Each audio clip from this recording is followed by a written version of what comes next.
Well, summer is time for beach days, pool parties, and vacations. But before you head outdoors, remember to take care of your skin because too much sun exposure can have detrimental effects on your skin, sunburn, skin aging, eye damage, and skin cancer. SSM Health family medicine physician and wellness coach Dr. Roopa Shah joins me today to talk about summer skincare. Always this time of year, this topic comes up, and it's a great reminder for folks.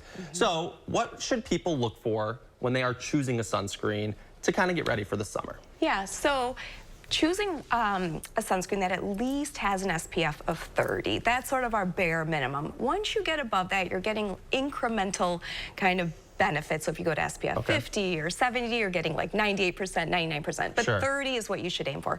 Make sure it's broad spectrum. So read the labels. You want UVA protection and UVB. So broad spectrum is kind of a buzzword. Both of those Covers both. So you want that.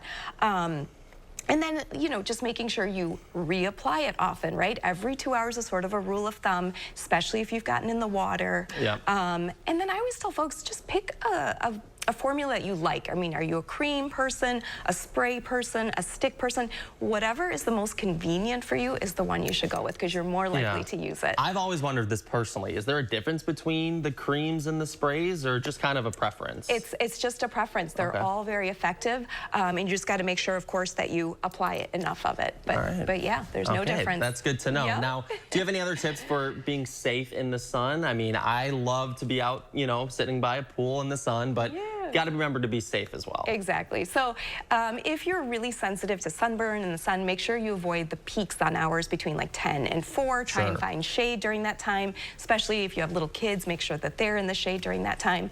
Otherwise, just making sure to reapply that sunscreen and then maybe even investing in some SPF clothing so that you can be protected that way as well. So just thinking of other ways that you can protect yourself while you're out in the sun. Wide-brimmed hats, sunglasses. We kind of forget about our ears, you know, things like that. So lots of little areas to remember. And now if you do get a sunburn, what are some of the best ways to treat it? Yeah, so taking cool kind of showers can be helpful. Make sure you kind of keep your skin a little bit damp, and as soon as you get out, apply just a nice moisturizing cream, ideally with some aloe vera. That will be helpful. That is the key, That's the key, so always make sure you take that on vacation with. And then if you have other sensitive areas or that are really itchy or that have gotten irritated, get some hydrocortisone cream because that can really be very calming and soothing for the skin. If you see blisters, do not pop them. That is your skin's way of protecting itself. So just wait till those heal, take care of them.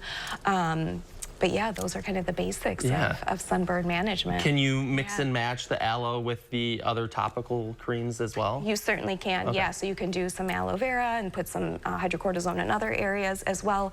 Lidocaine gels and those sort of things we don't really recommend as they can be more irritating to the skin.